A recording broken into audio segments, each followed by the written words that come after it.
Out of nowhere, the Arizona Cardinals get a second interview, not a first interview, a second interview with Jags defensive coordinator Anthony Campanile. I guess you could say things are getting pretty serious, Johnny Venerable. Yeah, we're going to talk to Mia O'Brien. She covers the Jags on a daily basis. Is this for real? And can Coach Camp, can he swindle Michael Bidwill and Monti Ossenfort into the job? PHNX Cardinals starts now.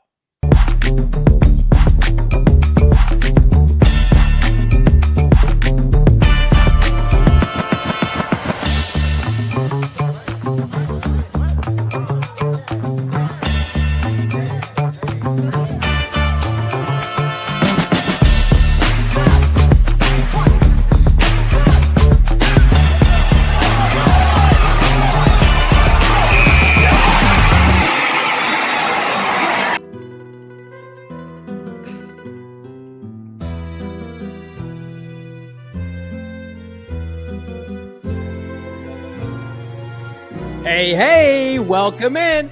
Live from Studio K. I'm walking here. It's the PHNX Cardinals podcast, your premier, number one in the world, not a serious show, Arizona Cardinal podcast. And have we found our new godfather? I'm Johnny Venerable. That's Brack in Studio K. Noah Man behind the mic. A little special intro today for a special coaching candidate, Bo. That's right. Can Monti Bidwill, can they make him an offer he can't refuse? Coach Camp. We might not be serious, but some serious viewership already. What's going on? Z-Man. How about Jacob? Got the supporter emojis flowing. Shaft, how we doing? Forget about it. Love it. How about New Jersey Cardinal? Fitting right in with Coach Camp. Nacho Libre. Steven Jackson, friend of the show. Shaft's back.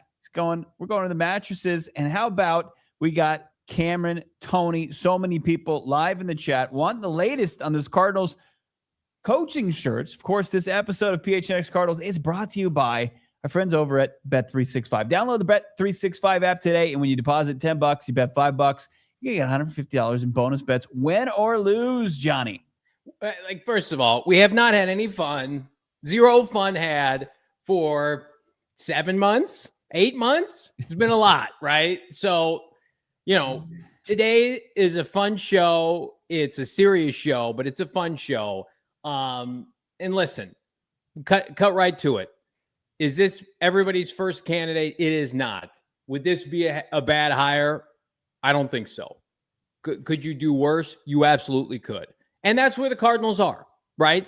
They're taking shots, by the way, from the national media, from the local media, constantly. Like, it is a horror show. If you work for the Cardinals PR team, if you're Michael Bidwill and you go online right now, you are taking grenades, right? You're catching strays.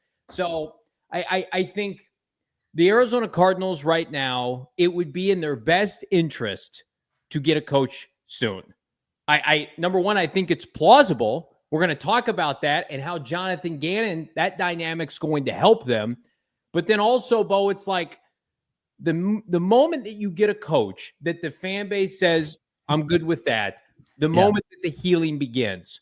Because right now, it's an open wound that every day people are just putting salt into. Every day. That's cheap, bad ownership, Kyler, the roster. It's like you have to let the healing begin. That can't happen until you get a coach that can unify this fan base. No doubt about it. It doesn't put the narrative to bed. It amplifies it, right? And the media continues to lean into it because this coaching search, as we've been proven even more so today, how close to the best it is, with a second interview being reported when there was no first interview reported, that Anthony Campanile is going to come in. He's traveling to Arizona today, and he's going to interview tomorrow at the Cardinals facility. I mean, it goes to prove, like, nobody knows anything. No. Jordan Schultz went on Twitter today. He wanted to give an update on the final remaining 6 jobs out there. And he went team by team. Browns, Raiders, Ravens, Steelers.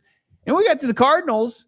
He just gave this vague word salad for about 90 seconds and got props for it. I mean, he told us, he spoke for a while, bless his heart, and told us nothing new that nobody, like no insight as far as where this was going. Ownership traditionally doesn't spend money. Could that change? That remains to be seen. Here are the hurdles that they're facing. It's the status quo until today. You get the word about Coach Camp, and you say, okay, that's a new name. As you've kind of gone through it, Matt Nagy, blah, Vance Joseph, yeah, you're just puking your brains out in the corner, and then you start to see these fresh names because this fan base is looking for a fresh direction.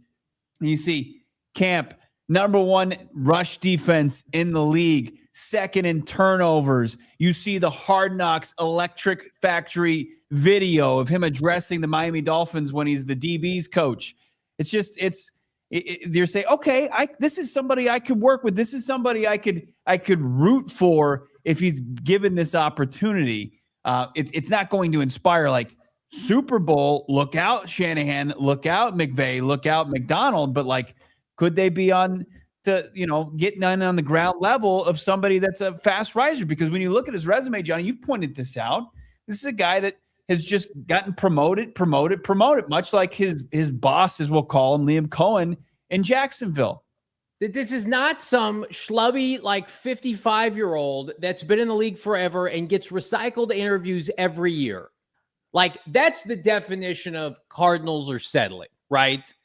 Frankly, that's Vance isn't schlubby, but that's Vance Joseph. He's going to be in the cycle every year. People are going to pump him up. He's going to get this job. He's going to get this job. He's not getting hired.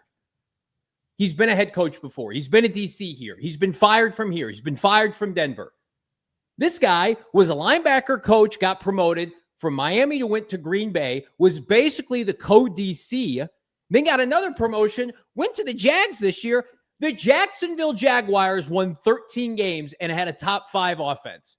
And people are like, guy can't coach defense, excuse me. Yeah.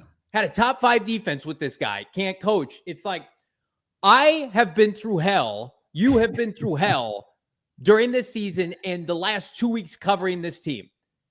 And it's like, okay, well, John Harbaugh doesn't want them. Robert Saleh doesn't want them, right? The big dogs don't want to talk to him. People are laughing at him. It's just like, hey, this guy's an ascending defensive coordinator.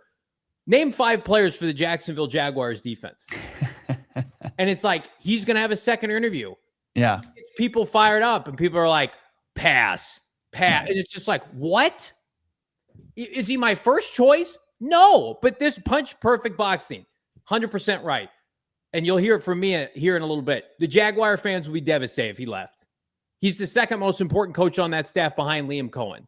They would survive Dudinsky because Liam Cohen's an offensive guy. This guy took Devin Lloyd, who was a bust. They were going to trade him, and he made him an all-pro this year at off-ball linebacker. Number 1 rush defense. The Cardinals couldn't stop anybody. I lined up in the backfield this year. I got 5 yards per carry against the Cardinals defense. And again, the optics aren't everything, but how he communicates and handles himself matters. After what happened with Jonathan Gannon, after the fan base turned on him and he had bad press conferences and everything was vanilla and I'm not giving you any information, and this guy's on a Hard Knocks dropping F-bombs every 2 seconds, and it's like Dan Campbell reincarnated. I saw in the chat earlier, us against the world. That's what you have to do because you're not getting an A-plus coach to come take this job. This is it makes a lot of sense for them. I get why they're doing it.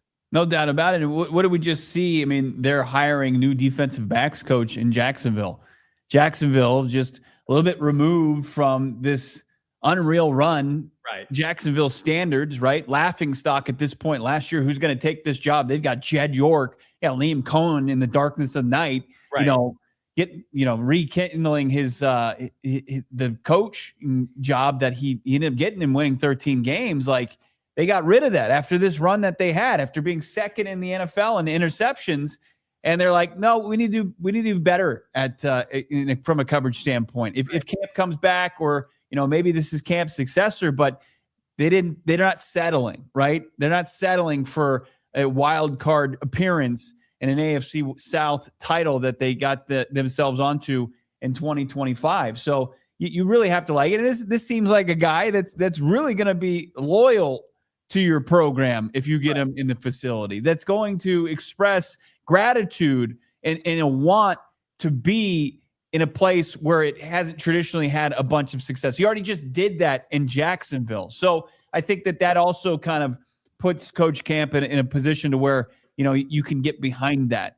I know that like people want to get away from these first-year head coaches. They want to get away from a defensive guy after a defensive guy. And I get that, by the way. I get it as well. But, when you start to look at where your options are and what you've been kind of relegated to and what your limitations are as an organization, candidates like this who, are relative unknowns, but have shown to be quick risers previous to this, right, are sometimes better bets than guys who've had previous stops. And that's I know that's you can find success stories one way and failures another. But when I pit it up against Coach Camp against Vance Joseph, I'm doing that 100 times out of 100. I don't care how well the Broncos defense played this season.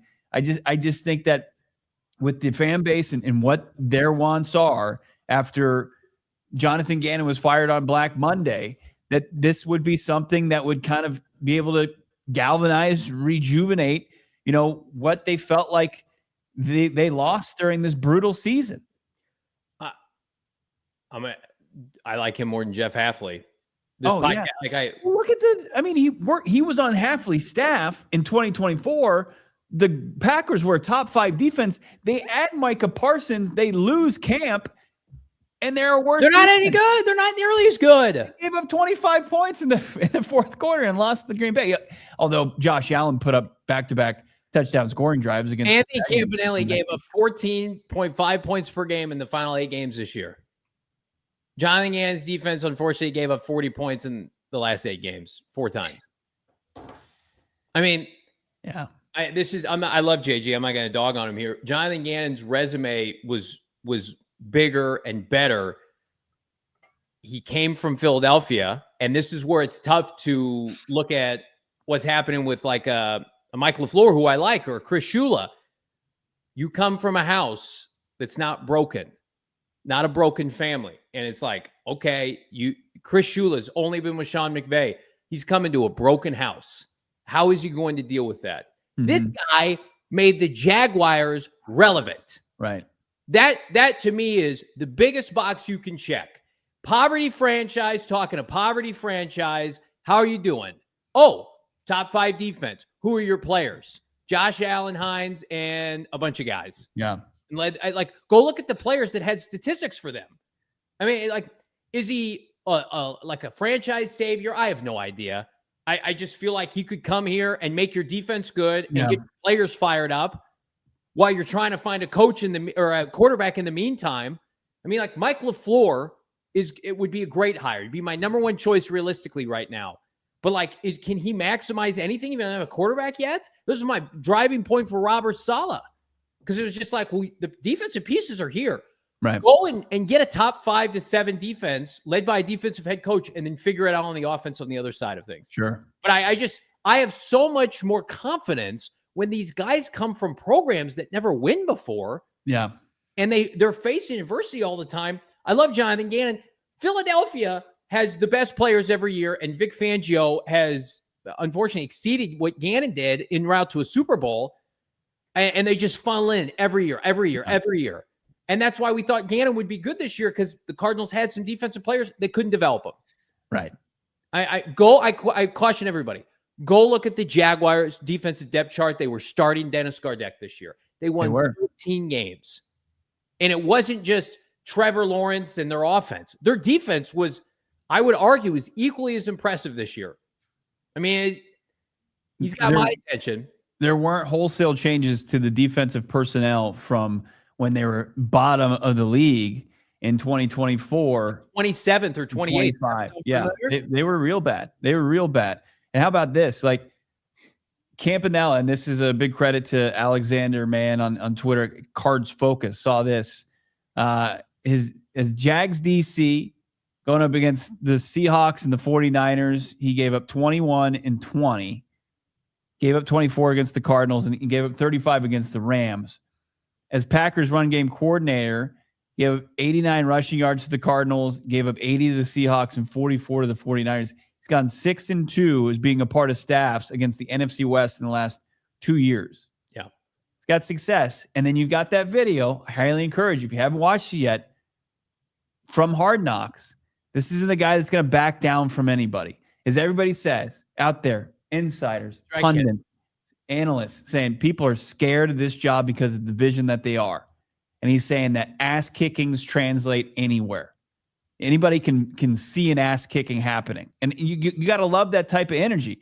And whether you can back it up or not in this division, I mean, you'll be humbled very quickly, but you need that type of mentality going into this to even stand a chance.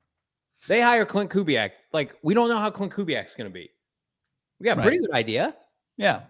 Like, Mike LaFleur, pretty good idea. Unless you get Sean McDermott here, we don't have any idea on any of these guys. I just, the same reason I like the Gannon hire, I like this hire is this, you have to be able to punch back to these teams. Robert Saleh clearly could have done that, and that's why they tried to get Robert Saleh. And by all accounts, and we've heard a number that Robert Saleh is making from the Titans, it's a lot of money. It's a lot. Tennessee paid Robert Saleh a lot of money. Jeffrey Simmons. He likes Cam Ward. They paid him huge, more than $9-10 million per year. Right. So again, it's not just a money thing, and we're going to talk about that. This is just like, okay, what if he's not the favorite? Well, I certainly like him more than Raheem Morris. I like him more than Vance Joseph. I like him more than Anthony Weaver for this job. It's like, this is an option for you. And I also feel like if the Arizona Cardinals fast forward to next week and Mike LaFleur says no to them and Chris Shula says no to them, and they have to then look at everybody else and they have to eat that because they're eating it every day. They should, by the way. We give it to them. They should eat it every day. I mean, like, if you've got a coach that wants to be here and he fits what they want to do, and most importantly, and this is where I push back on any Vance Joseph narrative, if this is a Monti Ossenfort hire where the two of them are going to work simultaneously to get this fixed, just like he did with Gannon, it didn't work out. I don't want an owner hire. I want a Monti Ossenfort hire. I want Monty to say, we drafted Darius Robinson, fix him. B.J. Ojulari is healthy, fix him. Garrett Williams, Max Melton, Will Johnson, fix these guys. Get an offensive coach to come in here and run the football again. Like, if you can check those boxes with this guy, I can understand the appeal. And, I don't want to spoil our interview. Mia's going to talk about it. Right. I'm sure he is going to absolutely crush this interview and make an impression on Michael Bidwill. So that's why, everybody prepare yourselves. You think about the Cardinals this past season and their inability at really any point, maybe outside of just the Dallas game, one of 17 that they could truly play complimentary football. Right. The rest of it was just a dumpster fire. It was like, you're having some decent drives this time, but your defense, it's as if it's getting absolutely just torched and taken apart. Right. And you look at that Jaguars game as kind of a microcosm of it. It's like Trevor Lawrence and Travis Etienne just absolutely carved them up. Yeah. And then, the Cardinals are able to force 4 turnovers. Trevor Lawrence can't hold on to the football. And, they're hanging on for dear life in a road game that they should have won handily if Trevor Lawrence didn't barf all over himself. And Tony Campanile, Coach Camp, his defense goes out there after one of the many turnovers, and the Cardinals are in great field position. I remember this. And Drew Petzing, speaking of puking all over yourself, he runs 3 plays. This is when I think Jacoby Brissett got knocked out of the game, right? And they ran the ball 3 times. They lost yards. I think they lost 8 yards on it, and they ended up having a punt. They went from being firmly in Chad Ryland's field goal, dominated them. Yeah, and knocked them back. Said, you're not getting anything on this. And the Cardinals had to, they got nothing out of that turnover. And it's part of the reason, outside of the brutal 4th and 4 call in overtime, don't make me relive that. It's part of the reason they were able to buck the trend of history where teams that had lost the turnover battle by 4 or more, like the Jags had, were 0-50 to that point. And then they were 1-50 after that. Didn't the Cardinals basically have a defensive touchdown that game? They did. Well, yeah. So some people are like, they allowed 24 points to this guy. No, he gave up 17 points in 5 quarters. They played in overtime, and he gave up 17 points in 5 quarters. Like the Cardinals didn't score 24 points against him. Walter Nolan had a defensive touchdown. I'd forgotten about that. Yeah, it was 7-0. They went down in 4 plays. Yeah. In 4 plays, 97 yards scored. Yeah. Cardinals punted. Right. And then Trevor Lawrence, it was a strip sack fumble. Walter Nolan one-handed it. And yeah. Was that the last play we saw from Walt this season? Maybe, yeah. No, it wasn't. He came back. He came back. Yeah. But let me read you the Cardinals rushing effort that game. Does anyone want to hear this? Oh, God. 20 carries against this dude, 55 yards, 2.8 yards per clip. I mean, like, with who? I don't even. Yeah. The Cardinals have significantly better personnel. Petzing as far as that. I know the one Detroit Lions reporter will say, well, you've got, Bam Knight running the football. We've got Sam Laporta. We've got Jamison Williams. Doesn't matter. Good offensive personnel gets unraveled by below average OCs all the time. We're not here to talk about Drew Petzing. What would you do the juice meter for Coach Camp? People are asking, we need Bo's register on the juice meter. Yeah, and that's a fair question. It's if you look at it, I gave him a modest 2.5 here, but it's approaching 3 with the Hard Knocks clip. But I like when I consider the juice, I consider some of the the skeptics in the fan base that aren't going to know anything about Coach Camp and they're not consumers of this show. I think that but a 2.5, I think that's a very like high end 2.5. I agree. He's in the mix with, Flores and McCarthy. We should just take off of here because they're not in contention. Yeah. I mean, like, I think he did as good a job, if not a better job, than Jesse Minter this year. Like, Jesse Minter, it doesn't sound like he's going to get a head coaching job. Oh, I disagree. I think he's going to end in Baltimore, right? No, didn't we just talk to somebody who told us that's not going to be the case? I mean, he had in person with the Raiders and he had it in person with the Ravens. So there's people who think that Anthony Weaver could end up in Baltimore. I don't know. We'll see. But I'm with you. I think they're equally qualified. Yeah. The Cardinals need something different. Like I quote tweeted the clip today. I'm just like, this is it's not Dan Campbell because it's cliche to say that. Yeah. They need something different. You're not going to get an academic elite to come here and coach this team right now. And that's not, I'm not knocking his background, his education. I just mean, I look at the Niners, the Seahawks, and the Rams as Silicon Valley elites. And then I look at the Cardinals as a mom and pop shop. And it's like, you're not going to best Apple or Google trying to do what they do. You got to get creative.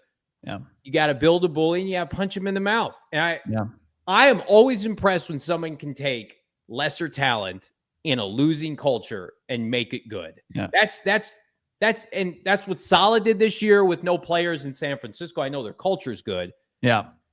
I mean, like, that's what Bruce Arians could do. He could come here. He had the swag. He backed it up. He didn't care what people thought. Went to Indianapolis. That season was toast. They were dead on arrival when their coach got sick, and he fixed everything. And the Cardinals can't take some 30-year-old, put him into this job, and say, "Hey, you're an offensive guru." We've tried that already. Right. You need something different. And I'm all for people. Somebody tried to throw shade at me on Twitter today saying, "Johnny, you want an experienced head coach." So did the Cardinals. Right. They don't want the job. Mike McCarthy, I think, declined. We don't know about Mike McDaniel. We haven't heard on Sean McDermott. John Harbaugh said no thank you. The guys that are established that have winning records, Robert Saleh had a losing record. He said no thank you. So that point still stands. But like, who are you hiring now that has a prior head coach? Vance, Matt Nagy? You'd have a fan revolt. You can't do that. Yeah. Who was it that said he's an Italian wine instead of a juice box? He's he's like 3 glasses of Chianti. That's what he is. I mean, like, if you're the Cardinals, like what outside of Mike LaFleur, by the way, I think Mike LaFleur is a realistic option for this team. Sure.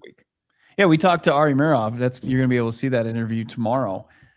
He breaks down, like, it gives you actual reasons why Michael LaFleur, he's not just, some Shanahan and McVay clone. Like, what he does, why he's viewed like he is in the NFL circles, and why he's a coaching candidate this time around. So, I like offense. I think it always plays, no doubt. You've got he LaFleur. Would be my choice over Coach Camp, but he's got to want to take the job. Sure. I don't want them to have to reluctantly get him to agree to take this job. Mm-hmm. And I do think that matters. Don't you think that matters? Oh yeah. I don't know. With Gannon, when Gannon was going good, can we all get past this last season and remember the good times with Gannon? What made him endearing? What made him endearing to this organization? Why did he resonate early on? Because of his willingness to embrace the valley. And that's what I think that is key. Instead of somebody that's just coming in to do a job. It's like, I get to be 1 in 32. My zip code, my mailing address happens to be here during the season. Michael's saying, I'm so desperate. Yeah, I am desperate for a winning product. We do this show every day. We cover this team every day, Michael. I would love to see this team not suck. You guys are Michael's cool with just this team being terrible forever. That's great. Let's just hire Vance and they can win 5 games next year and then they'll keep him and then he and Monty will get fired the next year. Let's just fast forward for 2 years. I'd love that. Yeah. Fast forward, everybody just content. Or you want to like roll the dice on somebody that's ascending that has motivated players. Like Vance Joseph's going to be a defensive coordinator for the rest of his career if the Cardinals don't hire him. Probably should be. And it's like, oh, you hire Vance Joseph, and everybody's like, the Cardinals are who we thought they were. Yeah. Stay in irrelevancy. They're just getting Vance Joseph to the NFC West. Like back in the, yeah. That's fine. I mean, the fan outrage is going to prevent them from hiring Vance Joseph. I stand by that. Yeah. I know we got Mia coming up. It's beating a lot of people into just like saying Vance just because they either don't know. Yeah. Or this interview should show people nobody knows. Right. Nobody had this. Let's table Mia until 2 segments. I want to come back and I want to talk about the Jonathan Gannon factor and why it's a good thing for Cardinal fans. What's coming up? It's a tough sell for you. Circle K is where you need to go for your gas and more. Think beyond just your brick and mortar store for savings with our friends at Circle K. Become a member of the Inner Circle for free by downloading the Circle K app. You can dabble on their current promotions like the 79-cent Polar Pop, but the 99-cent Froster. Of course, they've got just their bargain general deals. Buy 2, get 1 free Monster 16-ounce energy drink. Hello. And they've got the buy 2, get 1 free Celsius 12 and 16-ounce. You can go with the big boys there. And, of course, become a member of the Inner Circle, and you're going to get saved 25 cents per gallon on your first 3 Coca-Cola 12-ounce products. And then, of course, the Red Bull, my favorite. Save 2, buy 2, get 1 free 12-ounce Red Bull for $6. Love it so much. And then, of course, for those 21 years and older, the 16-ounce Bud Heavy, Michelob Ultra, all just $1.50 each. Then after you're done packing away a couple cold ones, how about a meal deal like the $6 meal deal, 2 slices of za, and you can put away a 20-ounce Coca-Cola or Pepsi product and fill up at the tank in the process. Join the Inner Circle for free by downloading the Circle K app today. Terms and conditions apply at participating locations. Visit CircleK.com, Bo, for more details. Just 2 weekends of football left. Yeah, pour one out for the 2025-26 NFL season. Now it might be time to take on that home project you've been putting off. You'll actually have weekends free. Doing any kind of renovation, kitchen, bathroom, full remodel. The Window Depot is really your one-stop shop. Check them out right now. It's more than a window show store. That is the absolute misconception. They've been serving Arizona since 2002. It started with windows. Now they're way more than just a window store.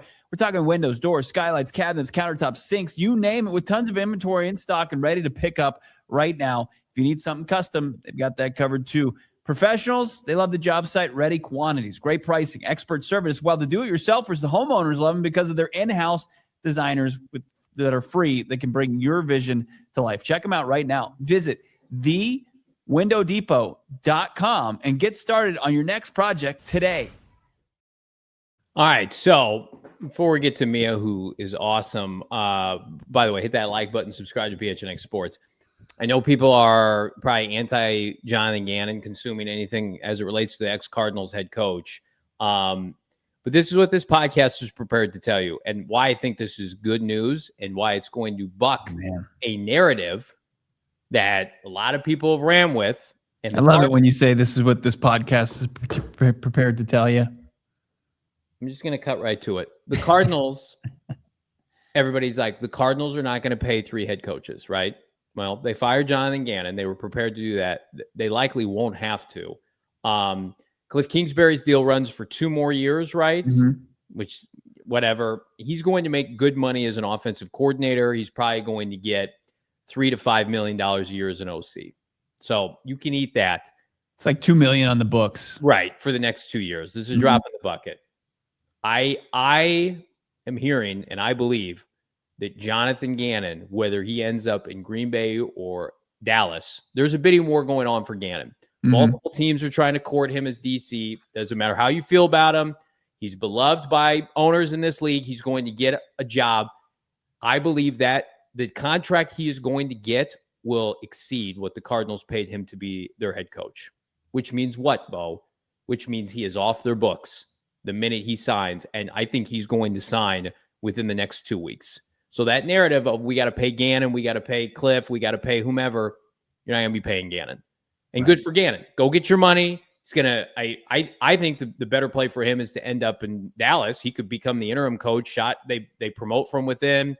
Low expectations, Eberflus barfed all over himself. Like, he could go in there and succeed. But I'm going to tell you right now, my expectation is that Jonathan Gannon gets paid. I wouldn't be surprised if there's a footnote on the Pelissaro rap sheet tweet that Gannon's the highest paid DC in the NFL. Mm-hmm. He was making about $6 million last year. He's going to be making more than that. So Cardinals are not going to have 3 coaches to pay. So no excuses as far as ownership. Yeah, and that's what I mean. That's why it's good. There's no crutch there as far as, oh, well, I'm in the poorhouse because I've got this many contracts on the books. It's not the case at all. And the Cardinals should be, as far as being able to pony up for really any of the remaining coaches out there. Yeah. We'll see what Sean McDermott would command. Are you saying he was making $8 million in Buffalo? Yeah. I think the Cardinals understand that the threshold for coaches has changed. Mm-hmm. And I think they're going to pay whomever they hire probably at least what Cliff was making in his extension, which was $7.75. Yeah. Would it shock me if the Cardinals paid somebody $8 million? Would it shock me if they paid Mike LaFleur that? No, wouldn't shock me at all. Is it still not enough? 100%. But we're taking baby steps with this franchise. I don't expect them to pay bottom of the barrel. And I honestly think this helps also. Campanile comes here, if whomever, get a good offensive coordinator and mm-hmm. pay good money for an OC. The Cardinals are going to have money freed up to spend on coaches. I mean, that's the big part that I think a lot of people fail to kind of realize is how much you should invest in your staff. I mean, that was one of the big sticking points with John Harbaugh was like, okay, he was going to command this much money, 20 mil. And then of course he wants to be able to have this much money to pay his staff. And that's so important because you've seen if you skimp on the staff like 2018 and you get Steve Wilkes, Mike McCoy, and he brings in Al Holcomb, you're losing the battle of wits, the X's and O's basically every Sunday. So it's very important to get people in that are equipped to be successful on your staff. And it seems like if we're just talking about Camp or LaFleur, guys who have connections around this league, they're going to want to bring in their guys, and they're going to have to, pay whatever it's going to take to do that. Yeah, they're in a good spot, assuming they make the right decision. And I think the right decision is to see how this goes with Campanile, and then put out feelers on Mike LaFleur. This Steeler thing is odd if we just kind of want to take a pulse around these openings here. like I don't think they're going to hire Mike McCarthy. I think it's still going to be Chris Shula. But I mean, that what an embarrassing scenario for their fan base to go from Tomlin to Mike McCarthy. If that there happens, isn't the assurance any longer. Like Yeah. the guy that was going to find some will or way to get to 500, over 500, is not walking through those doors any longer. Glazer was saying he's done right. coaching. The Steelers, this is one of those things where their search is it's kind of on life support, but everything Very that comes out of that building is being dressed up by those who cover the team and saying like, oh, McCarthy was a great interview and Chris Shula is his job to lose, and Shieldhouse, oh man, he's like he's like a Mike Tomlin. It's just like, okay, well, if you love all of them, who are you going to end up with? Right. You can't love everybody. And it's like we were saying with McCarthy, I mean, it seems like that's more of them being respectful and giving a nod to a guy who's been in this league a long time, probably coveted this job being a guy from that area, that they're not just being like, okay, we had our interview and that was it. Thank you, Mike, for your time. So yeah, we'll see what goes with it. It still feels to me like my gut. I would say Shula. Yeah. Jangham asking didn't I like McCarthy? I liked him for the Cardinals job. When you're starting at ground zero, I mean, if I'm the Steelers, I'm trying to get the best options available. Mike McCarthy's been out of football for a year. We have to get creative here, right? Like they're interviewing Mike McCarthy. You've got the Ravens considering Anthony Weaver because he played for them. Mm-hmm. I mean, like, are they really going to hire him over Jesse Minter? We'll see. The Browns situation is they want to keep Jim Schwartz on staff. So you Dunsky or Shieldhouse paired up with Schwartz, that doesn't impact the Cardinals. And then what we're hearing with Buffalo is they want to be able to have Dable on staff either as head coach or OC. If he's the OC, then he's probably bringing in Davis Webb to be the head. It's just weird. Like they're just, it's like some weird scenario politics going on. And literally every team is connected like hard to one candidate, except the Cardinals. The Vance Joseph narrative is media driven. We don't believe it. And that's why this McDermott thing is just kind of lingering. Like, are we going to get to next week and McDermott's just not interviewing with people? Maybe he's done. Maybe he wants to be done. I think that would be a mistake, as we've outlined previously. But like people are saying like the Ravens and the Browns job are like close to being filled. Like we could have that imminently. Right. Well, like McDermott, like it's just, I'm not going to like knock the guy for his initial comments or what was coming from his camp via various reports, mainly the Tom Pelissaro. It's like, hey, I won over 100 games in my 9 seasons in Buffalo, which before he showed up was a disaster class year in and year out. Like I deserve more respect. And, you know, these top jobs, those are the ones I'm going to entertain. It's like, well, as his market materializes or lack thereof, you know, he's going to have to face the harsh reality of he got fired at the wrong time. He's not going to be in line for some of these top jobs. And it's just, it's real unfortunate, even though he might deserve better. He's not going to get it in the reality. So the McDermott thing is like, he said wants to coach again, but he doesn't want to go through a full on rebuild. So you're going to have to make some sort of concession if you want to indeed keep coaching again. And it's just like, I look at McDermott. Who was Sean McDermott when he got hired? I mean, like he was a defensive backs coach or DC for Carolina. DC for the Eagles. Yeah. Carolina. Yeah. He was, but like he went to a situation where they didn't have a quarterback and his talent shined through and the defense played well. And then they eventually got Josh Allen. That's what the Cardinals need to mirror right now. If they fall in love with LaFleur and he wants to come here, that's the play. 100%. I'm on board with that. 1,000%. But I don't think you're getting Clint Kubiak. I think Clint Kubiak's going to be a Las Vegas Raider. I don't think you're getting, Shula. Campanile to me has got some appeal just because, like Shula, I don't know what he's like outside of Sean McVay's shadow. Mm-hmm. I think we're in the reality right now of like, what's McDermott doing? Campanile's a good fallback. I mean, like, I'm going to ask the chat this right now. Who would you rather have? Raheem Morris, not a bad coach, or Anthony Campanile? I would say give me the guy who has not failed as a head coach yet. Right. Fair or not? Give me the devil I don't know versus the devil I know.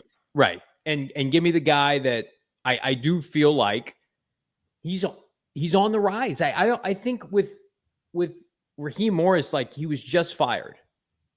So your franchise looks that much more poverty when the franchise that didn't win with him fires him, and then you're like, oh, we'll take your coach. Right. That's we'll take 8-9. Sign us up. Right. It's like it doesn't set the tone, right? The expectation, the standard that back up what you said in that Black Monday press conference. It just doesn't.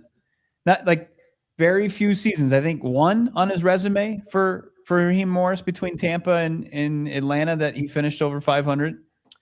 I just feel like, would we prefer Kubiak and LaFleur? Yes, 100%. If you can hire those people, like they're talking, even though they can't interview. Monti Ossenfort knows today probably if Mike LaFleur is going to take the job. Well, I mean, they talked. They've talked virtually. Like, hey, I'm sure there's some sort of conversation. Would you like to do it again? Yeah. And it's just like Mike LaFleur, Kubiak, gauge their situation. If they don't have any interest or they balk at the price, or especially if they disrespect your franchise, it's like, okay, guys, we're going to interview this guy tomorrow. We like what he brings to the table. He's an ascending defensive coach. Just see what happens. But here's the good news. We got 800 people. Bless you all. Hit that like button. Campanile, Kubiak, LaFleur, those are good options. Those are options that you can think, okay, have a good offseason, build on this, should see some wins this year. The other candidates that are being floated do not inspire that confidence. Yeah. Like all it took was a viral. Let's take a look at the coach tracker real quick. Go ahead. Real quick. Our coach tracker, of course, here on PHNX Cardinals is brought to you by friends over at Upside. If you drive a car, a vehicle, get the Upside app because it's going to earn you cash back at the pump. Don't waste any more time. Just, spend it on the things you need to spend on, whether it's gas or groceries, and not getting money back from Upside. Interview tracker here, Johnny. Vance Joseph, Anthony Weaver, Clint Kubiak, Mike LaFleur, Thomas Brown, Matt Nagy, Raheem Morris, Chris Shula, Jesse Mentor, Arthur Smith, Matt Burke, Joe Brady, Anthony Campanile. I mean, is there a world where you could get Anthony Campanile and Joe Brady be your offensive coordinator if he doesn't have a job with Buffalo? I mean, the sooner that you do those things, the sooner you can act on your coordinators. Does Anthony Campanile work with Nick Rollis? Does Joe Brady work with Nick Rollis? Is that enough experience or not? There's just too many names on this list I just want no part of as the head coach of this franchise. But then there's some names that I think could really help this team. Yeah. The lingering presence of Vance is like a shadow with this fan base. I think that's why so many people, Bo, are just like, just hire Campanile tomorrow. Right. And like this nightmare. Right. If it really felt like, hey, if they could just tell people, we've got Campanile in our back pocket, we're going to talk to LaFleur next week, we'll keep you posted. Then people are like, all right, let's slow play this. Let's wait this out. What happens, Bo? What happens if the Rams win this weekend? I mean, you still get to talk to him, but you can't hire him until you can't put his staff together. Yeah. You remember how much of a deterrent that was? Jonathan Gannon, and they were putting their staff together. It was like we were at the combine. Yeah. It was insane. Hire this guy tomorrow if you love him, and get an OC before the Super Bowl. Yeah. And get to work. Your franchise is already behind the 8 ball. Get this guy and say, here's Nick Rollis. Do you want him or not? Here's Justin Fry. Do you want him or not? Let's go. Let's figure this out. But this guy, Campanile, put together the entire defensive staff for Jacksonville. Right. He's got connections. He's got ties to obviously Cohen, Shanahan. Like Daniel. He can put his staff together. Yeah, 100%. So right. I don't want to wait for Chris Shula or certainly Vance Joseph or Mike LaFleur and then have no staff. Mike LaFleur, I mean, if he's available Monday, hire Mike LaFleur. Campanile could be your coach tomorrow. You could start putting your staff together. That's appealing to me. That is.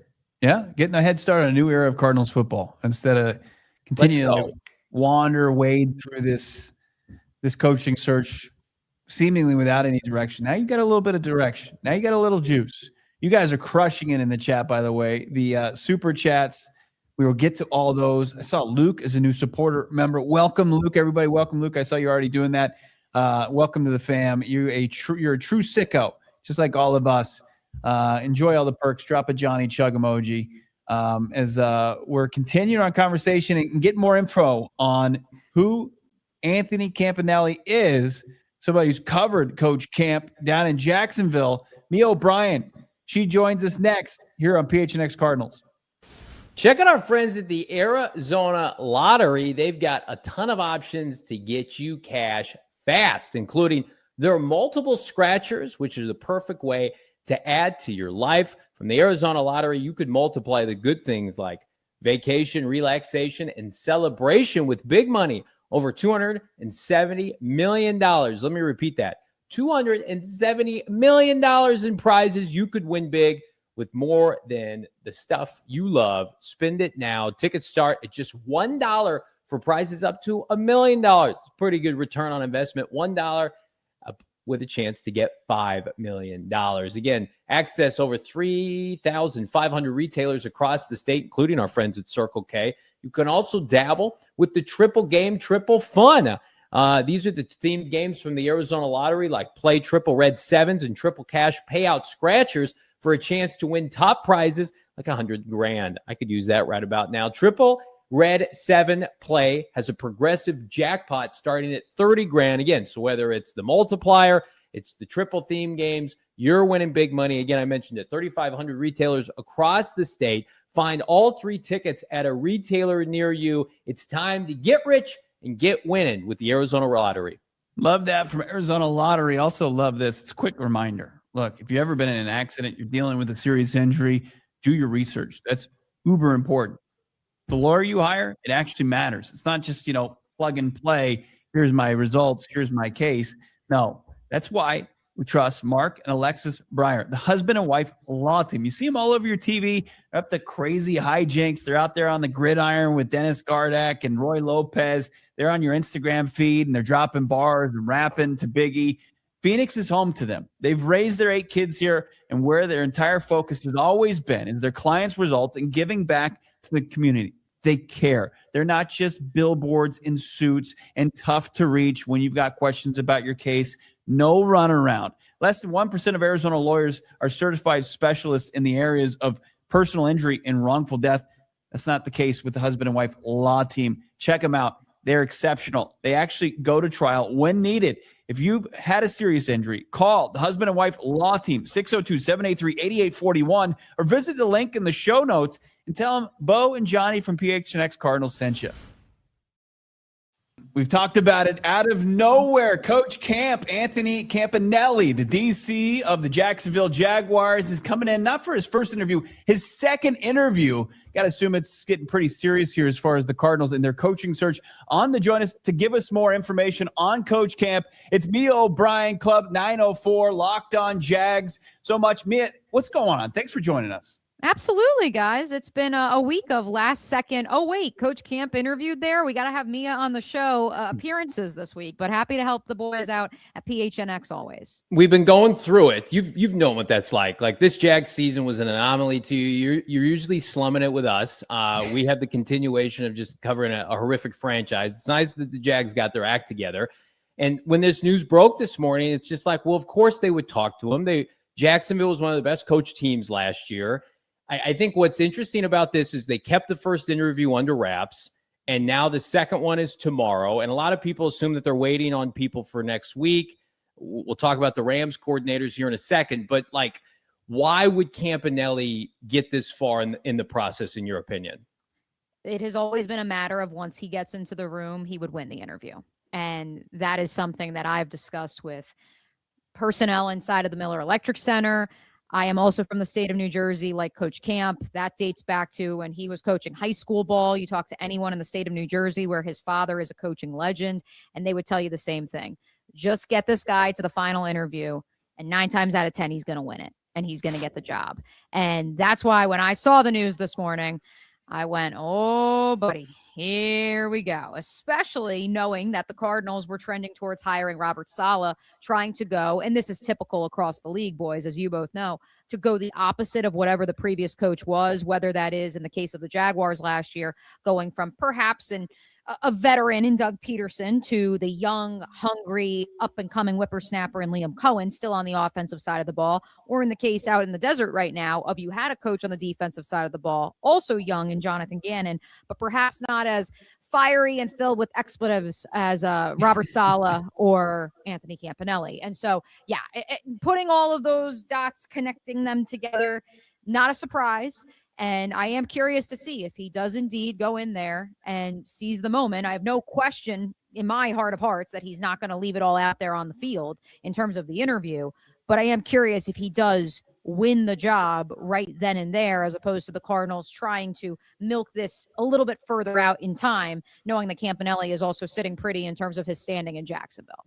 Yeah, no doubt about it. I mean, I've seen a lot of the reaction. I'm sure it started with the other interviews that were reported before this, that you can't lose Coach Camp, even though Udinski feels like the offensive coordinator is one of those up-and-comers too at the ripe age of 30 years old. We'll get into that, but you mentioned Jonathan Gannon because JG was one of those guys that was known for his culture changing here and the stuff that he had done outside of the wins and the losses, outside of the results, Mia. What can you maybe provide to us as far as a differentiator, though? Because people say it's very similar as far as he would win the interview, but what could you say to those who are skeptical, like, okay, it's just another JG? What would Camp bring to it to where he's going to get the results on the playing field? Well, besides, of course, the notorious scene from HBO Hard Knocks when he was the linebackers coach in Miami, I want to read deeper into that actual video, that clip from that series. Why is the linebackers coach addressing an entire team? It's a great point. Just think about that for a second. I would also add that in Jacksonville in particular, both sides of the ball, there were young players who it was questioned if they really got it, if they were understanding the playbook, if they understood what their role was and what their expectations were as pros by the previous regime. And this regime went out of its way, whether they thought the player got it or not, to make sure the player understood the why. And I always plug our friend Mike Silver at The Athletics, The Why is Everything, because that is a hallmark of the McVay, Shanahan, and now Liam Cohen extension of that tree. Philosophically, what they try to do for their players as human beings is ensure they understand the why. Anecdotally, and I shared this on the Ravens Vault podcast as well earlier this week, since Coach Camp also was one of the 16 initial interviews in Baltimore. Unclear at this point if he is a finalist for that job as well. But I shared with them too, and I won't say who the player is because I promised this player confidentiality, but that young player was among those who was questioned by the previous regime in terms of whether he got it or not. And when that player's role changed mid-season last year here in Jacksonville, he was surprised when at 9:00 on a Wednesday night, his phone goes off and he sees Coach Camp's name pop up. He thinks he's in trouble. He thinks he did something wrong, or God forbid something happened to somebody. Nope. Coach Camp just wanted to see if he had any questions, what he needed help with, if he could walk him through anything. And that's the type of one-on-one teaching that not just Coach Camp believes in, and he will apply wherever he is coaching.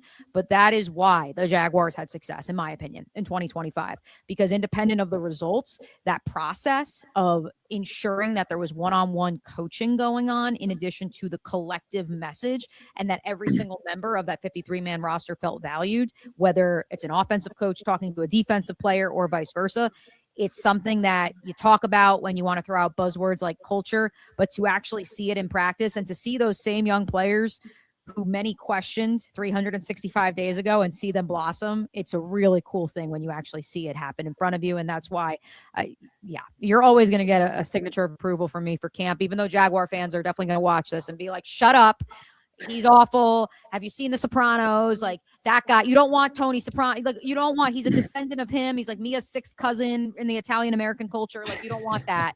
But yeah, no, you're not going to find a better human than that guy. The Cardinals have drafted, I think, 28 players in the last 3 years. And I think one of the biggest reasons Jonathan Gannon was fired this year, Mia, was the lack of player development. Specifically, like, they had a bunch of injuries on offense, and they were given kind of an excuse all year. Hey, we're missing Kyler Murray, we're missing James Conner. the defense was largely healthy. And you look at the back half of this year, over the last 8 games, I mean, they gave up 40 points 4 times. I believe that is why Jonathan Gannon's not here anymore.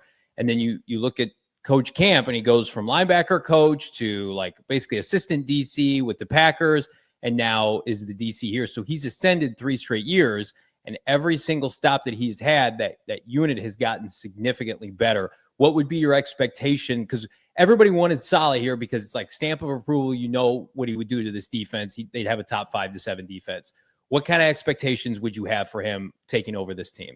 That's a great question. Well, the difference, excuse me, and I apologize to the crowd that is still not a Trevor Lawrence believer out there. I don't know if they still exist, but I believe they do exist in some pockets of the internet.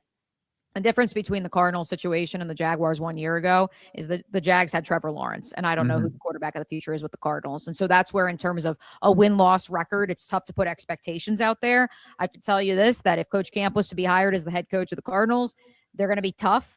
They're going to be hard-nosed. They're going to know the assignment. In terms of defensive structure, they're going to be able to adapt when they hit adversity, because that is also a hallmark of the infrastructure that not just Liam Cohen has created in Jacksonville, but James Gladstone, the general manager, has been open about it as well. They want to confront adversity head on, and they don't just talk about it. They walk the walk. When Travis Hunter went down over Halloween with a season-ending injury, the Jaguars said, no problem. On the offensive side of the ball, they trade for Jacoby Myers. And on the defensive side of the ball, Jarian Jones, a player who was in an interesting situation in that they had brought in Jordan Lewis, who was one of the top statistic nickel corners and also an offseason mentor to Jarian. They bring him in. They tried Jarian outside, didn't work out as much as they wanted to, but then again, he was going up against Jamar Chase and T. Higgins week 2. So like, I don't know.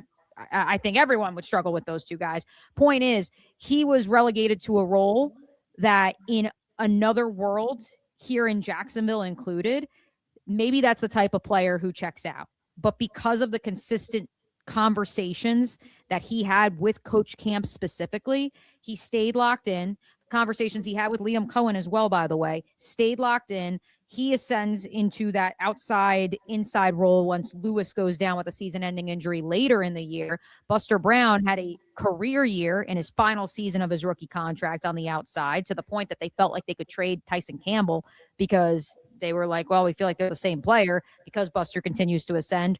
Oh, and by the way, Greg Newsome, the player that they received in the Tyson Campbell trade, actually went into the game against the Arizona Cardinals at the end of November, in which he has to play despite a shoulder injury because the Jaguars needed him because they were depleted.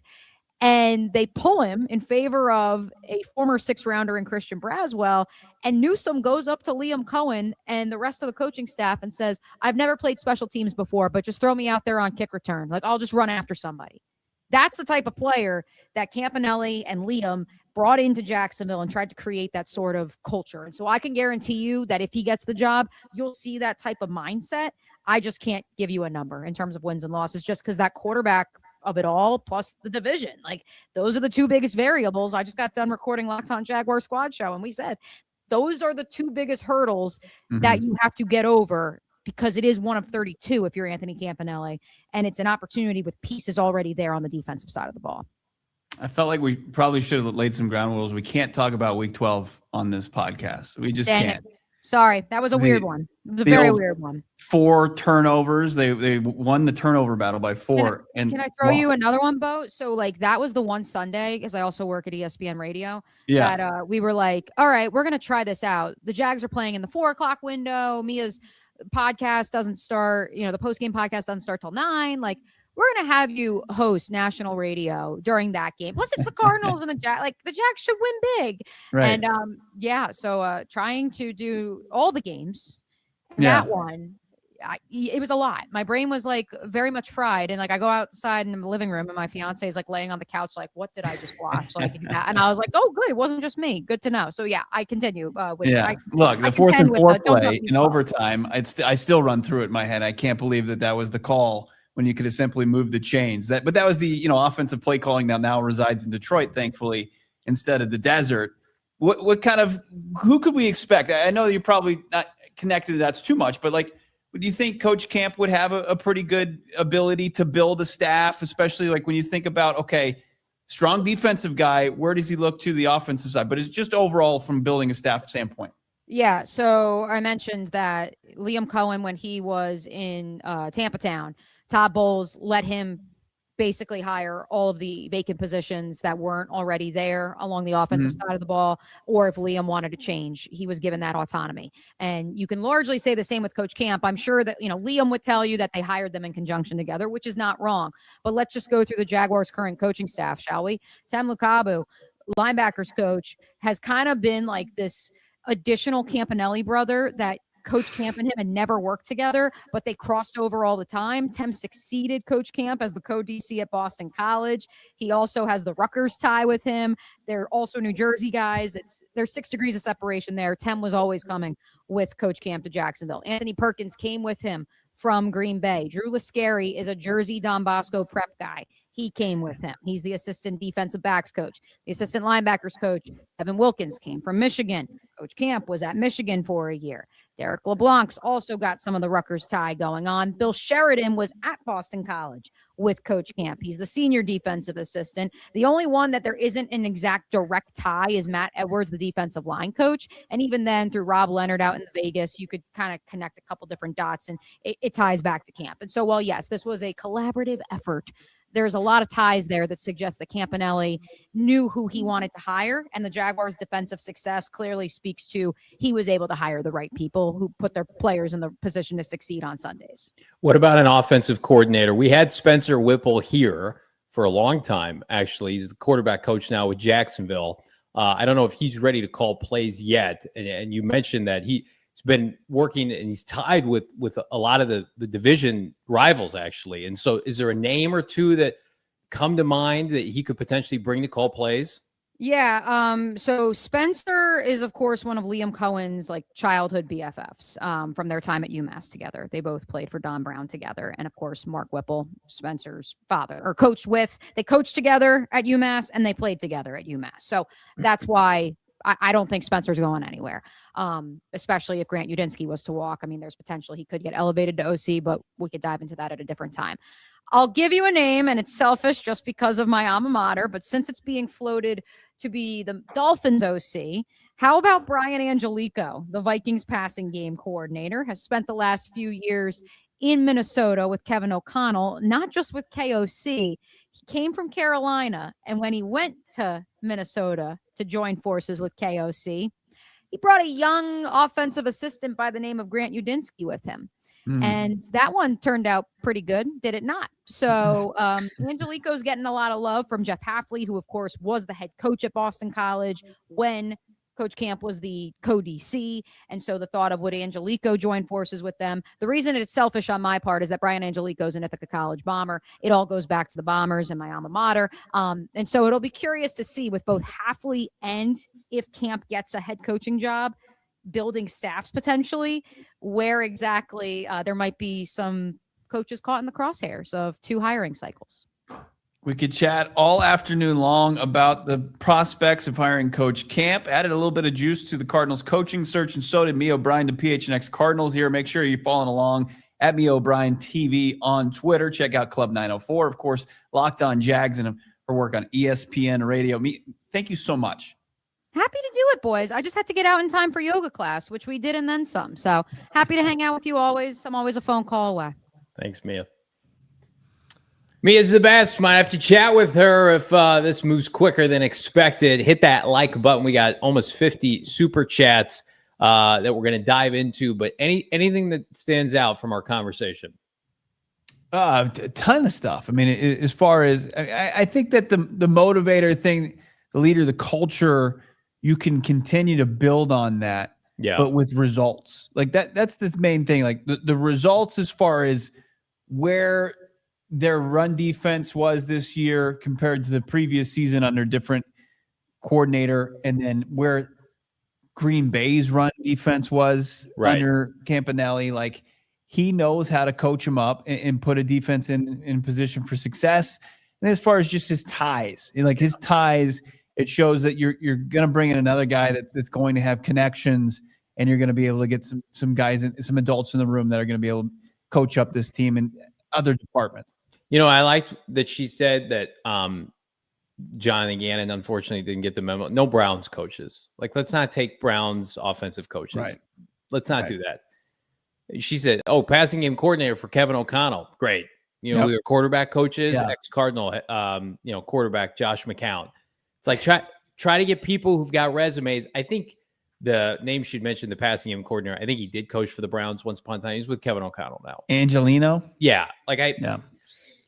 Listen, the biggest reason why Jonathan Gannon did not succeed was because I think he failed to hold his staff accountable, and he couldn't press the right buttons when it was time to pivot and promote. You promote Clayton Adams and you fire Drew Petzing, you're still here. Yeah. If you could go back, you would do it differently, right? Go back, maybe you get Nick Rollis, a Mike Zimmer-esque kind of mentor to help, senior defensive assistant. Yeah. What was the first thing Bruce Arians did when he came here? He got Tom Moore, he got Todd Bowles. Right. When this is an undertaking. Mm-hmm. Campanile, you come here and it's like, okay, we're going to keep Rollis around because he's been around, but I need some people that have done this before. Yeah, you can't bring in some guys that you like talking ball with. Right. JG wanted to be an educator, and he is to some extent, and he wanted to churn and mold coaches, and they got 3 years to do that, and everybody regressed. Right. And it was obvious.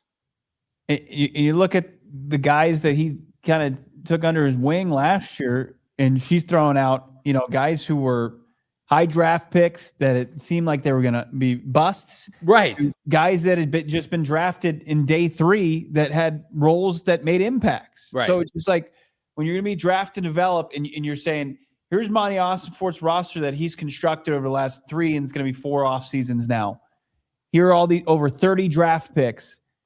This is your clay. You got to mold this. You have to. That's the assignment here. And if you can't, Monty's going to be gone, and there's going to be wholesale changes around that as well. Mike LaFleur is 38 years old. Nick Rollis is early 30s. Yeah. That's too much inexperience. Right. If you're going to hire Mike LaFleur, you got to make sure you could hire like a Raheem Morris. I'm not going to sit here and do ageism, but like Sean McVay, we talk about it all the time. His first hire for the LA Rams was Wade Phillips. Yeah. And they were a defensive team and they ran the football. It's like the Cardinals in this division, like Mike LaFleur and Nick Rollis, that's not enough, right? So for me, the staff, that's why people are like, what are they going to do? A quarterback? Let's talk draft. Let's do mock draft. The staff is so important. This year, they had good enough players to win. They know that deep down. That's why they pivoted off JG. The staff was not good enough. Mm-hmm. Drew Petzing, these guys, I mean, like, I'm happy for them. They're getting other opportunities, but it was not a staff that was built to succeed in this division. Your hire has to be about the NFC West. How will this person translate in the NFC West? Because it's like New York. You can make it here. You can make it anywhere. Maybe that's why they're getting a guy from New York. It's like, hey, if you can make it in the NFC West, you can make it outside the division so you're not losing games to the flipping Tennessee Titans at home. Yeah. What was it? We got some updates as far as some coaching, the coaching carousel. Hit me with it. Brian Flores staying with the Vikings. So his contract was up. He's going to re-up with Minnesota. He's staying there with KOC. Yep. Pulling his name, withdrawing his name from the Ravens and the Steelers jobs.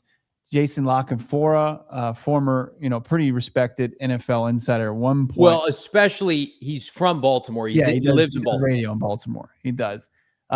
He's saying that signs pointing to Jesse Mentor taking that and getting that job. Yes. So you take Flores out of the equation, you take Mentor out of the equation as far as Pittsburgh. You've got that. Probably signs point more to Shula, and don't buy McCarthy hype. McCarthy'd have to be hired like today or tomorrow. Right. And then you've got, if you're going to get Fernando Mendoza 1-1 in Las Vegas, you probably want to get the best offensive option on the market. You would just think that that's probably Clint Kubiak. Maybe Davis Webb. Take a huge swing on a guy like Davis Webb. So and then we know what the Browns are doing. Yeah.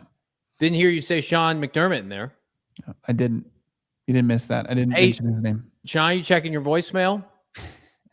This is just going to blow my mind. There's just are we ever going to hear from Sean McDermott again? Bad advice. He could be getting bad advice. People think I'm like dramatic and I'm on, I put a clip up and I put it on TikTok and stuff, and people are just like, he's got options. Like, okay, where's he getting hired? Yeah. Which ones?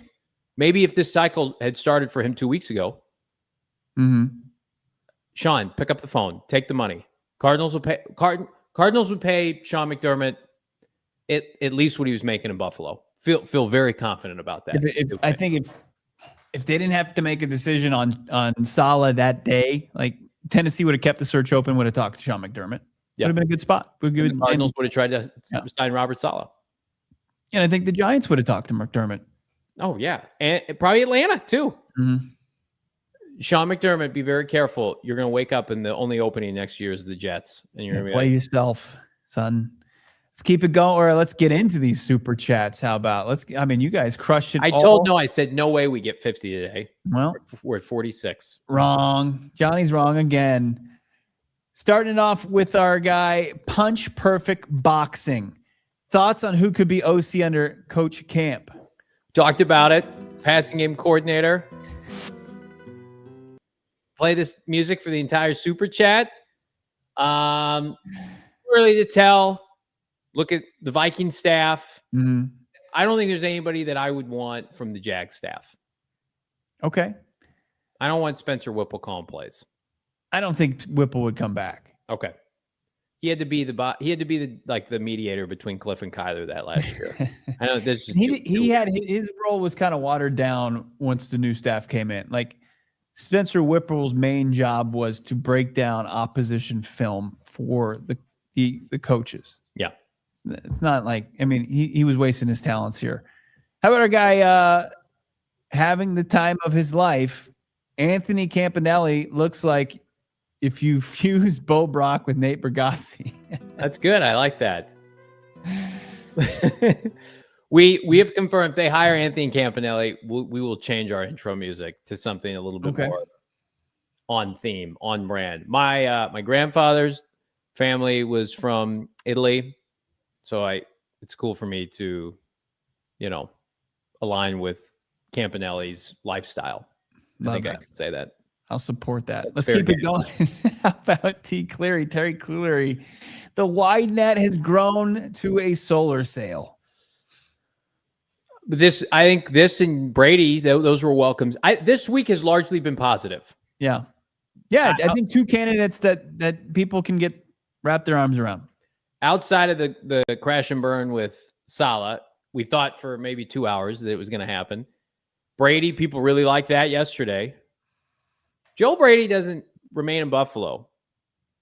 Well, how many teams are going to try to get him to be their OC? That's where the Cardinals are really going to struggle. If they wait to hire Campanile in like 2 weeks, there's not going to be any OCs worth getting that are left over. Like they're already behind the 8. Stop waiting. If you like the guy, hire him. Let's move on. Let's move on here. Thank you, Terry. How about Schaff? Hold the line for the NFC West coaches. LaFleur as head coach, Raheem Morris as DC, and possibly Nate Shieldhouse as OC. Hire from within the West. I think LaFleur and Raheem would be a dream scenario. And if you feel like that's a possibility, you got to stick this out. But does Mike LaFleur want to come and be your head coach on Monday? I would ask Mike's people, is he ready to come here on Monday, either officially or unofficially, and commit to being our head coach? And if you can't get a firm answer on that, then you need to move on. That's the same thing with McDermott. Does Sean McDermott, you got like 3 days, Sean. Let us know you want to come here. We'll wine and dine you, but then we're moving on. Right. Schaff, Michael LaFleur will sign our contract or we're going to make him an offer he can't refuse. We'll send Tony Soprano to speak with him. We go get the mattresses. LaFleur was, he's been around Mike McDaniel. He's been around Shanahan. And now he's been around McVay. The OCs for McVay usually pan out pretty well. I think realistically speaking, he's our first choice. Let's see if they can get it done though. It just mortifies me getting to next week. Yeah. And then, there's that lingering, very small possibility they hire Vance Joseph, and it would derail everything. Antonio, $5. Feels like the Suns coaching search, like whatever head coach they find, just win, baby. Oh, hi, Deb.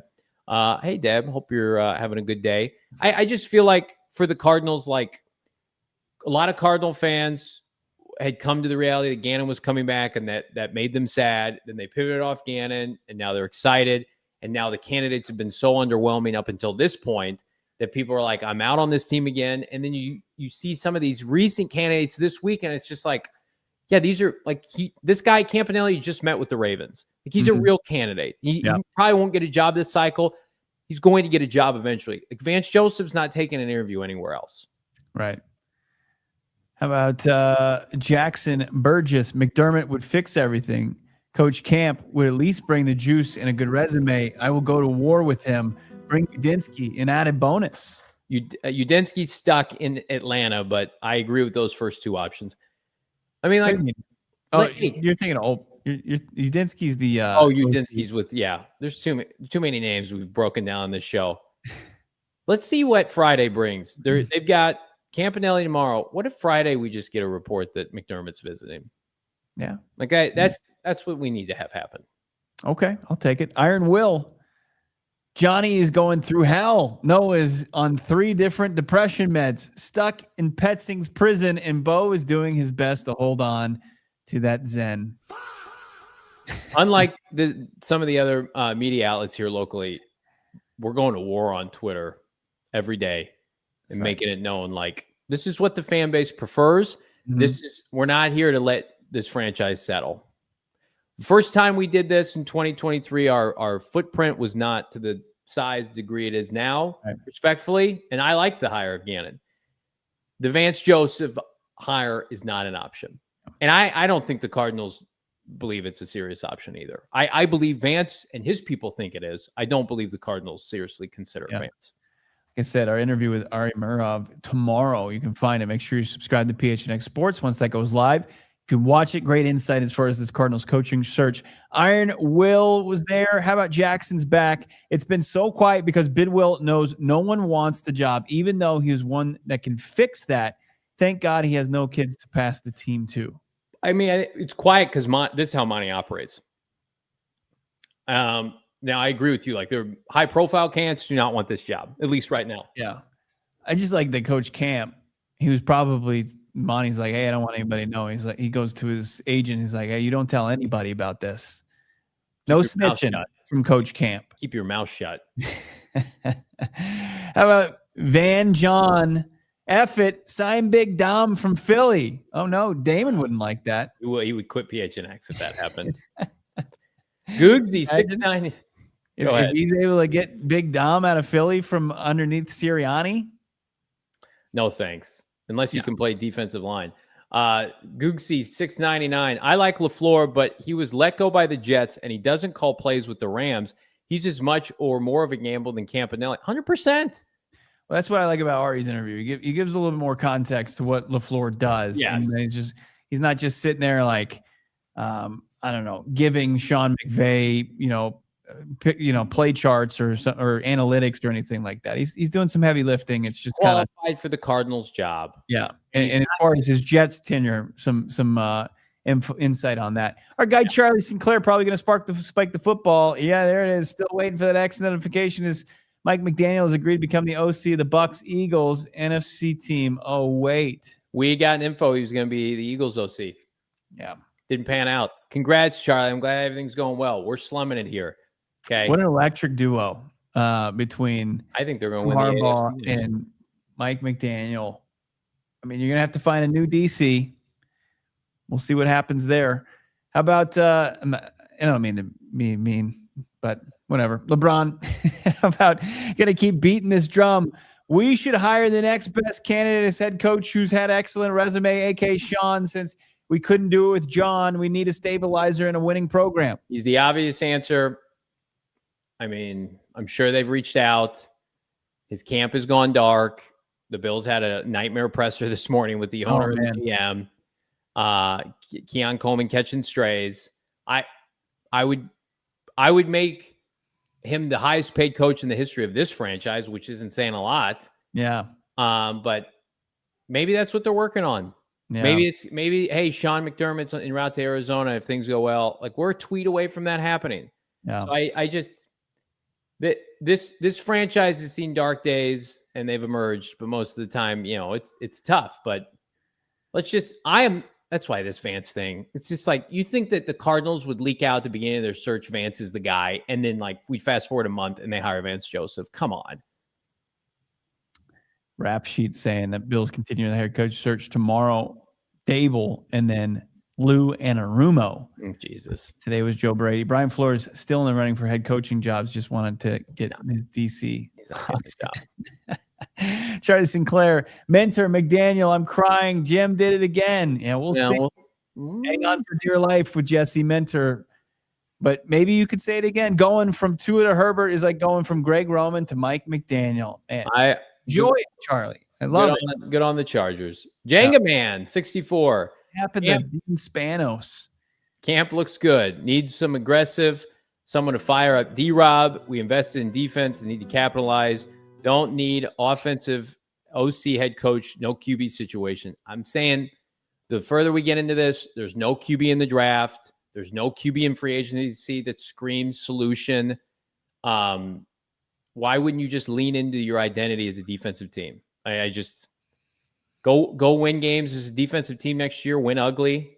Take a quarterback in round 2, start him, get experience. I mean, the DNA of this team is screaming that it's going to be a defensive team. And you got some playmakers that could elevate, a second-round quarterback.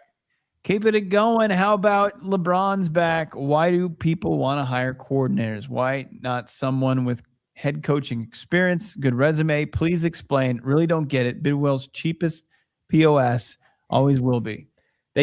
I think they want to hire a former head coach. They're just not taking the interview. I mean, if you want like a Nagy, they're not hiring Matt Nagy. He'd already be doing a second interview. Mm-hmm. Charlie's back. Johnny and Bo fighting the good fight against Albright and the National Talking Heads. Vance Joseph Truthers, the allies versus the axis of evil.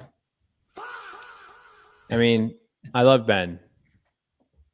I believe his information is credible from one side. Yeah. And the side that we've come to know the last few years is a side that rarely lets anything get out. Go think about like the draft coverage the last couple of years, and people here locally are like, they're going to take a guard at 16. It's like, what? Right. Very rarely do people have Monti Ossenfort pegged. And this interview with Campanile shows it. Nobody had this last week. Schaff, who would you rather have? Mike LaFleur, head coach, Morris DC, and maybe Shieldhouse's OC, or would you have Tony Campanile? And who's his OC going to be? They're rare. I don't think you're getting that staff with Mike LaFleur. I think Mike LaFleur, best case scenario is Raheem Morris, but he's already in demand for a bunch of jobs. I think if you get Mike LaFleur, you just have to be happy with Mike LaFleur and let it all play out. Whereas Campanile, we'll see. I mean, Mike LaFleur's DC chef could be Nick Rollis. Don't be surprised by that. Michael Evans, $2. JV, I'm 68 watching the Cardinals for 40 years. Man. My dad's just over 70, same thing. Waiting on a winner. But I don't know. Give me somebody who can get this fan base fired up, get his players fired up. We're back to basics, man. This franchise is back to basics. We're back to LeBron. Bidwill is infuriating to think about this dog-ass owner, among other R-rated adjectives, was able to get BA. Now we're just cycling through coordinators. Where is the next John, Sean, Mike, Belichick, etc.? Not coming here. Nobody with a resume right now is saying, I'm going to go coach that team right now. Right. It's just, that's what this market's taught us. It's me, Babadook. Thoughts on Barrow's Pizza? Solid. I would say solid. Yeah. Not Johnny's chug emoji. Thank you for being a supporter. Keeping it going. How about Philly? Yeah, go ahead, would you? $10. Thank you so much. Coach Camp to AZ. He's a rising star and an alpha. Totally different from JG. Monty cannot let this dude leave the facility without a deal. Make it happen. What are the odds that they do a deal tomorrow? I mean, it depends on how high they are on the floor. Do they want to have a second interview? They want to see how that plays out. It's rolling the dice. But if you have a conviction in that, a coach that's still out there that you can't talk to, I think you have to at least give him that chance, unless Coach Camp just blows you away. I think Coach Camp is going to interview strong. It's much stronger than like a Vance would interview. And Sorry, I keep getting very dead. But like, they're gonna bring Vance in. He's gonna like interview strong. Yeah. Shaft, $5. Who would you trust? Someone who's worked under McVay or Shanahan both, or would you rather have a guy who's 3 years Cowboy Packer hold the line for the NFC West? I'm not disagreeing with you. Mike LaFleur checks a lot of boxes for you. But again, here's where I would caution everybody with that, is that Jonathan Gannon's camp, not JG himself, but the camp, when he got fired and the optics of that and just the situation at hand with the Cardinals, that made its way to all these coaches in the NFC West. They see how the Cardinals operate. They're almost like too close for comfort. You just know all their dirty little secrets. Yeah. That's why Saleh spurned them. That's why I don't think they talked to Kubiak again. Albright doesn't think the Rams coordinators will consider this job. I mean, just fair or not, they have won 4 divisional games in 4 years. Right. I want them to go in the division. I want an experienced head coach, but it's a two-way street. LeBron, Cards hire young up-and-coming DC. Interesting, where I've heard that one before. Yeah, I mean, I know people say it's comparable to Gannon. I get that.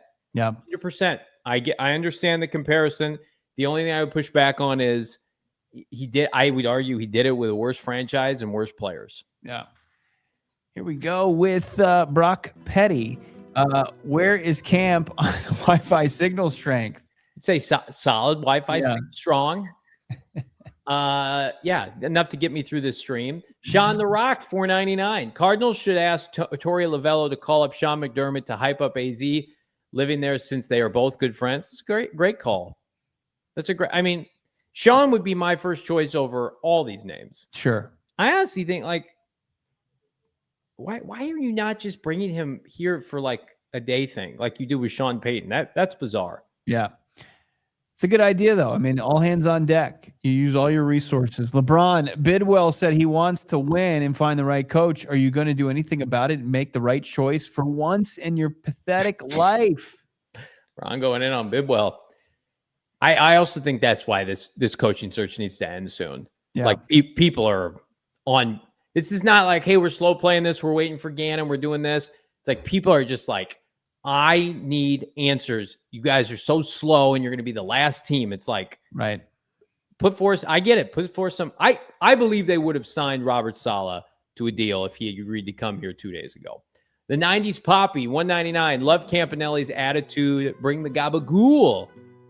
My freaking gabagool, Campanelli. The 90s Poppy, you already got that. How about Evan Boudreaux? How does a hut mobster dispose of a snitch? They give them the carbonite boots and drop them in the Sarlacc pit. Love it. There's so many deep cuts there, Evan, and only you and I get that. Maybe some people, 800 people watching live. Love it. Love the Sarlacc pit. Desert Vulture, $5. Okay. Bidwill more concerned getting his payroll fixed versus winning. That's a formula for continued losing. Well, they're going to get JG off the books. That'll help. As I said, Luke is a new member. Welcome, Luke, supporter, your true sicko. Say hi to Luke Hicksey. Big fan of all the supporters out there. Largest supporter group in ALLCITY network. How about that? Whatever. This humble little podcast. LeBron, the big issue with premium coaches is Bidwill. Lovely hashtag sell the team. Hashtag bully his ass. Stupid insiders gave AZ a low rank for openings. Just need coaching. Are coaches just scared of the challenge? Holy F. Camp's not. He'll come in here and F-bomb everybody. I would love to be F-bombed by Coach Camp. Hey, Coach Camp, I'm Johnny Venerable at the Combine. And it'd be like, go F yourself. Yeah, that's right. It'd be like 12 wins. Right when he said that to me. Here we go. Trent Smith. Gambo still says they hire Vance Joseph. Really disappoints me how much knowledge Gumbo allegedly has around the NFL. You guys really know your shit. Good stuff, JV and BB. I'll let you answer that question, Bo, since Gambo's your favorite. What am I going to add to that? I agree with Trenton. Keeping it going. How about Desert Vulture? Bidwill turning into the kid in the candy store, can't decide what he wants till there's only one piece of candy left. Hired Camp tomorrow. Everybody will be like, that's solid. We can move on, get a staff. You can buck some trends. Jeremy, $2. Sylvester Stallone will bring this team a Lombardi trophy. I like him more than Jeff Hafley. Yeah. Oh, yeah. Oh, come on. Hard Knocks speech for the guy who looks like Jim Carrey and Me, Myself, and Irene. It's not even close. If Hafley had been their coach, I don't know how he would do shows. Yeah, I don't either. I don't like to dog on people for their appearance. When like, bro, you're like a millionaire. Come get a stylist. Hopefully he gets a stylist in Miami. Just shave your head. Gannon knew like he was losing his hair. He's just like, I'm going to go buzz cut. Yeah. I don't know about Hafley, man. I don't. Luke, he's a new member. It's late over here in the UK, so we're going to have to watch the VOD tomorrow at work. Fingers crossed for the head coach search. Wishing the best for everyone, AZ. And Noah, here's the pass for you. Don't ever give Noah a pass. We appreciate you, Luke. Get some sleep. Check out that VOD. It's electric. Joe, $4.99. If Coach Camp is the hire, he's going to tell him McDonald, McVay, and Shannon to go home and get their shine box. Love that. That's great. You guys kill it nightly. BG on soon. Yeah, we're up BG on this off season. Yeah. We just got our credentials and our travel accommodations. We are headed to San Francisco in less than 2 weeks for the Super Bowl. And wait till you see the guest list that we're going to have on this show. So it's going to be pretty fire. Another new supporter. What's going on? Corey Barnes. Glad to have you, Corey. Beautiful. See this community growing with another upstanding member like Corey. Beautiful family in that picture as well. Congrats on that. How about Cardinals Charles 71? Love this picture. Just looks like just screaming. Anthony Campanile addressing his team. What do you think of Breer saying, watch Joe Brady? I think Breer, like a lot of people, are just saying, oh, yeah, I could see that being a fit. Breer has told the same Sean McVay Keim story on like 20 different times, 20 different outlets. I think people are not checked into this coaching search. And I would tie that into some local media who are just kind of taking the layups if they can get it. Somebody was mentioned before. What's that? Somebody was mentioned a couple super chats ago. Maybe. I think there's some layup. Can I just say something too? I like this person who's pushing this narrative. The Kenny Dillingham to be the Cardinals coach is one of the most embarrassing things. Can we be grown-ups in this market? Stop. Yeah.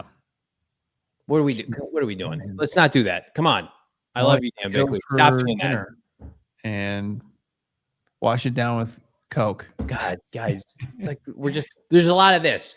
Clocking in, clocking out, takes. What's this say? What's this person say? Right. Recycled. We live this every flipping day. We appreciate all you. Hit that like. Corey, thank you. Is this a super sticker? Awesome. From one of our new supporters. Appreciate that, my guy. How about PHX Eddie Money? Did Camp drive, take the bus? Does he have fire in his gut? I love how people are like deciding if they like him or not, and then putting Gannon the fire in the gut clip next to the F-bomb clip. And it's just like, all right, when you put it that way, that's fine. That's fine. Go ahead and hire him. Chef. Nice story. And Tony sure sounds good, but I'm sorry. I'm taking someone who's from not only the McVay coaching tree, but also the Shanahan tree. Mic drop. If they don't hire Campanile and the Rams lose Sunday, hire him Monday. We're good to go. No. Yeah, a couple super chats from our guy LeBron. How about $30 worth? Thank you, LeBron. Appreciate that, and all your other previous super chats. What if he fails? Then what? This is a problem. Bring another unknown. Respectfully, he's had one good year as a main coordinator. Why are we glazing him so much? Because he's glazing money. Yeah, I'm a big glaze guy. He has improved every unit that he's had, and clearly the Jaguars love him and they feel like he's a commodity. Are you buying him a year early? Probably, but like if he has another top 5 defense next year and he's a hot commodity, depending on where this job is, are you getting him? It's the same thing they did with Cliff, but Cliff had just been fired. I think he's a good, solid option. He is not my favorite. I would go and try to get Sean McDermott. I don't know why they haven't done that yet. Look at the response from the team that you're plucking that coordinator from and how much they think it's going to impact them. And Coach Camp is one of the ones where they're Like if you took LaFleur from LA, they're like, we still got Sean McVay. We're good to go. But the Bronco fans are saying, take Vance. We want that comp pick. That's what I kept hearing. Exactly. We want our comp pick. Right. Why wouldn't the Cardinals take him? Yeah. They're like, we'll promote Jim Leonard. We'll be fine. Because they would be fine. Right. The Jaguars, this guy freaking delivered for them last year. They don't have an heir apparent to him. LeBron, big $20 super chat. Not trying to throw criticism. I'm just tired of watching poverty. At times, I wish I didn't live here. Wish we could have proven winner for a long period of time and not change every other year with cycling coordinators. Well, I mean, I thought we were going to have a coach for 4 straight years, but they pivoted. I'm with you, though. I mean, listen, nobody likes where they're at right now. They're a good coach away from being back, and they're a good quarterback away from being especially back. And we got a long way to go here. Let's see how this goes. Keeping it going. How about Mr. Fine? The only holdback I have with camp is NFL experience. Who's he hiring as his coaches? I mean, you put the Jags, you heard me, I put the whole Jags defense together by himself. Yeah. Just emulate that and then get, play caller will be key. No doubt about it. Yeah. Red Velvet Ginger. I said yesterday, this might be my breaking point, but I'm all in on Coach Camp. He has the energy this franchise desperately needs. Michael Bidwill, are you listening? It's like I told Albright today on Twitter. It's like I think Ben was just trying to force Vance down people's throats because Cardinal fans wanted the top tier candidates. We're at the point now where like no one wants Vance Joseph. Everybody knows it's a downgrade, and there are plenty of other candidates, Joe Brady, Campanile, whomever, would take this job that are going to give this fan base the juice that you need to get to this season. That's why they're not hiring Vance. They're not going to spit in the fan base's face. Shane, Vikings just signed Flores to a new contract. Now, Jeremy Fowler is saying that he's still going to be open for coaching jobs, but as Johnny's saying, probably not. Keeping it going. How about Arizona Cardinals? Johnny's fraudulent Italian. You want to see my Adidas tracksuit, Arizona Artichokes? I've been scared to show my Italian roots and my Italian heritage, but I think the only tracksuit I do own is my old Fighting Artichokes tracksuit. Oh, wow. What a coincidence. Yeah. So maybe I'll bust it out if we get a stand-up interview with I'm Italian. My wife's Italian, but am I Italian as Coach Camp? No. S-tier account. Yes, right, here we go. Keeping it going. How about David Renteria? What's your next prediction for these teams' new head coach? Mike LaFleur. Keeping it going. Thank you, David Renteria. How about Hyperbream? If Camp's so good, why did nobody enter him? The Ravens did. Yeah. The Dolphins did. Did the Ravens bring him in? I thought they had an interview with him. Did he have a second interview with the Ravens? I think he just had an initial interview with them. No. How about Tim C. Rattlehead? Honestly, refreshing second interview, took all by surprise. Shows initiative. 100%. Same thing with the Saleh. Same thing with the Joe Brady. This week's been productive. I know there are people thinking, oh, they're just biding time before the coordinators come open next week. But like you heard Mia, I especially believe this with Michael Bidwill because Gannon was this way, is that they can be impressed by impressionable people. And this guy checks that box. Is this Josh Espada? Yeah. Here we go. If our glorious King Tip Ryman stayed healthy this year, we'd be in the NFC Championship game this Sunday. I'll never forget Jacoby for hurting Tip. Tip Ryman is going to be traded to the Detroit Lions for a day 3 pick. Second round pick. Sounds good. Thank you, Detroit and Brad Holmes. Appreciate it. You've got your new run bulldozing tight end that Drew Petzing. He's like, I got to have Tip here. Jamison Williams for Tip Ryman? Sure. We'd be like, that's a fair trade. Keeping it going. Yes. What are you saying, Noah? You guys are mean. No, we're not. How about, is this Cardinals? Yeah, Charles. Percentage chance we hire Camp tomorrow? 35%. I'm going to say 18%. Wow, that's lame. J-Man, $4.99. What QBs go with the potential head coach? That's what I'm curious about. Brother, check in a month, 3 weeks. I'm going to tell you right now, and I still see this on social media, and so I'm going to say this as loud as I can. It will not be Kyler Murray. They are not keeping Kyler Murray. Monti Ossenfort is trading him or cutting him. I see people still saying like, well, Vance is coming back because they're going to keep Kyler Murray. That's not what's happening. No, they're not doing that. Cruz. Did you guys see what the Bills owner said today? We did. It was popcorn worthy, our television. Made me feel great about my franchise. You can tell, McDermott was the adult in that organization, an organization that was in years and years futility, and they might revert back to it if Josh Allen can't carry the entire weight of it. Yep. B's $2. If Sean won't be happy here, I don't want him. Agreed. Yeah. I mean, like, but I also think like Sean's like a level-headed guy. Clearly. I mean, like, I still think there's a chance that they could get an interview with him here. Where is he? What's he doing? Is he pouting?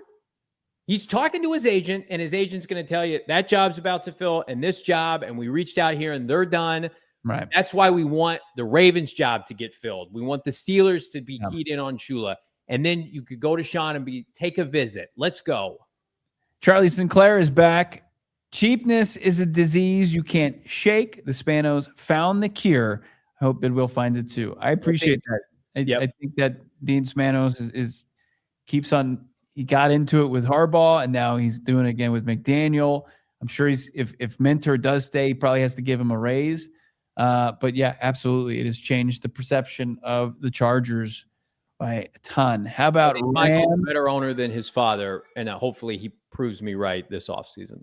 Rams at Shepard, we need a director of football operations. Yep, football president. Yes, sir. Absolutely. And you know what? Monty could get promoted to that if he has success. And then you could hire Dave Sears as a GM. But, like, you got to win. You got to get some success, and you got to get it rolling. Charlie's back, $4.99. Camp going to get hired, and we know it. Monty is swimming with the fishes when he sees the 2024 draft. Get his own paisano to run the business with. I think you got to get somebody who can elevate these defensive players. Yeah. We've talked about it. Who do they need to elevate on offense? Marv. That's it. Yep. Yeah. Who do they need to elevate on defense? Like 10 guys. Yeah. And throw Ruben Bain in there. Let's do it. Couple Florida. A couple Florida transplants. How about Dana Ballnower reply? Pizza Pomo. Disappointing. Where's the Neapolitan PHX? We'll get that. I'll eat Neapolitan ice cream the day he gets hired. We'll do that. That's not it. That's not how it is. It's not ice cream. It's like it's a style Neapolitan pizza. Yeah. I like the ice cream. Do you? Like the three flavors? Sweet tooth. Oh man. I like the cherries in the strawberry one. Brian P. If Shart. Oh man, I portmanteaued there. Sean's heart. Ain't it? Do we really want him? No. I'd rather have someone who has something to prove. Gannon was loyal to a fault. LaFleur or Camp. Right. And you bring him in here and be like, Sean, you want a piece of this? You want some of this? And if he's like, I don't know, I'll be like, all right, see ya. Enjoy CBS streaming on Saturday mornings with 50 people watching. Tim, put on the Nickelodeon side of things. Tim C. Here's Zach Bill's coach with SpongeBob. He's like, I hate my life now. I should have taken the Cards job. Get a head coach quarterback. LFG. Tim C is also a new supporter. Welcome. Our gifted one. Thank you, Tim. Whoever was the recipient of that. You're welcome. Backup QB in Jacksonville. Who's the backup QB? Nick Mullins. Yikes. Pass. Keeping it going. How about Terrence Tidbits? How many games do the Cardinals have to win next year for Monty to keep his job? 6. Yes. I mean, who's playing quarterback for this team? Right. We got a couple new members. 77 Far North. Thank you, sir or ma'am. Yeah. We appreciate you. And then we got PK Fitzgerald's a member. We always see PK in the chat. Thank you so much to all of our new members. Consider clicking that join button. Just $5. J-Man 4939 Bo. What QBs go with the potential head coach? That's what I'm curious about. TBD. Yeah. Not Kyler Murray. Maybe Mac Jones. Maybe Green Bay ties to old Campanile. Who? How about Malik Willis? I mean, he was on the same team. He was on the coaching staff. Who did we say that we wanted to go with Campanile that was with the Giants? Oh, Tommy DeVito? Yeah. No. Who is it? Is that it? Tommy Cutlets? Yeah, Tommy Cutlip. I want Tommy DeVito, and depending on what Jared Stidham does next week, I don't know. We got a new shirt, by the way, in the DMVR locker. You can get a Stiddy City one going. How about Baxter? Love from Australia, guys. Hoping the Cards come out here next year. Heard we are one of these finalists for the game. Again, awesome stuff, guys. Thank you, Baxter. Appreciate that. I would love to go down under. That'd be awesome. My wife wants to move to Australia, and I'm like, there's no Cardinal football there. I just need to be close to this team that just is so good to me. Luke Stevens, 199. Wonder Bread ham sandwich, Dan Bickley, which? Wonder Bread ham sandwich, Dan Bickley, which? I don't get it. I don't know, but I love it. How about super sticker from LOL Perez? Yeah. Please. How about Camp Whoops? Ass with fire in his gut on the Greek bus. He whoops ass with fire in his gut on the Greek bus. Because look, ass kickings, they travel. We curse a lot in our house. I just like people who curse. Brian, $5. I trust them. Petsing, let's trade Tesla or Jomo to Cards for tip. We are, yeah, hell yeah. I'm not going to include them in the game plan anyway. Crazier things have happened. That's right. Tesla. Would they give up 2 third-round picks for Tesla? Yeah. Thank you for your service. Great career there in one season in Detroit. It's over. It's never been more over. Ben, the Cardinals fan. Grant Udinsky is getting insane hype right now. Brownies with what's the word out of Jacksonville? Udinsky and Coach Camp. Who do they feel like they could stand to lose less? See you, Udinsky. Later, Coach Camp, they're mortified. They didn't like seeing that this morning. Tells you everything you need to know. Shane Lame, $4.99. I hear you, JV, about K1, but it's just another dumb move by Monty. One of many. He will be fired in a season or two. If you don't get a quarterback, you're right. And if Kyler Murray has success next year, you're right. But they were not happy with how this season went down, the injury dynamic and everything that played a part in that. I'm not saying this is what I would do. I hope people don't confuse that narrative. Monti Ossenfort is here to complete a transaction to get Kyler Murray off the team. And Campanile or whomever they bring in is going to know the plan. Yeah. Jeremy, don't see Sean would succeed here, to be honest. I don't think Sean there's no guarantee. Yeah. Would he have that same kind of motivation that he did when he took on his first gig? This division humbles a lot of people. Yeah. Evan Boudreau, you don't know the power of the mob ties. That's right. The dark side, the mob ties. Hyperbeam, $2. If you hire the best loser, you still hire a loser. And then Ranger gifting 10 membies. 10 members. Ranger. Off the show. What a show. What a phenomenal day we've had where we got to talk about somebody other than VJ. And we've licked our wounds from Robert Saleh, who was overpaid by the Titans. And now Coach Campanile is in Tempe, Manana. His flight got in tonight, so he's here tonight. Maybe he's out to dinner with Bidwill and Ossenfort, and maybe at the facility tomorrow. Bo, you're going to drive Italian food in town. Where could they take him? You know that. I don't know. Maggio's? I'm a chain restaurant guy. You know that. Pizzeria Bianco? Yeah. Where else we look at? You know all the hoity-toity spots. You're a man about town. Oh, man. You know who knows Shane Diefenbach. Shane Diefenbach would know. I don't know about that. That's giving Shane a lot of credit. Oh, man. Well, it's been an unbelievable show. Thank you to everybody. Your participation, your super chats. You guys continue to blow us away. It's been another banner week here. We continue it. How about our video on demand you're going to be able to watch with our friends? Yes, the Falcons is a great spot there, South Scottsdale. It's with Ari Mirov. He talked Cardinals coaching search, gives you updates as far as LaFleur, as far as Vance Joseph, McDermott. Don't miss it. That's why you want to subscribe and hit those alerts for PHNX Sports.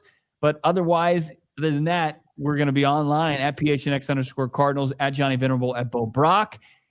Make sure to join us tomorrow. Fresh show, 4:30, right here, PHNX Cardinals. Play us out, Noah. I take him to Pizza Hut. You're right, Chad. We go to Pizza Hut, little buffet action. Little Caesars. Hot hey, Coach, you ever had Italian food like this? He'd be like, I'm going back to Jacksonville. Let's get that one shot of the coach one more time here. That's right. got to be used again. Yeah, let's take us out of the show here. Coach Anthony Campanile. Thanks for watching. Thanks for listening. We all silly like the mayor.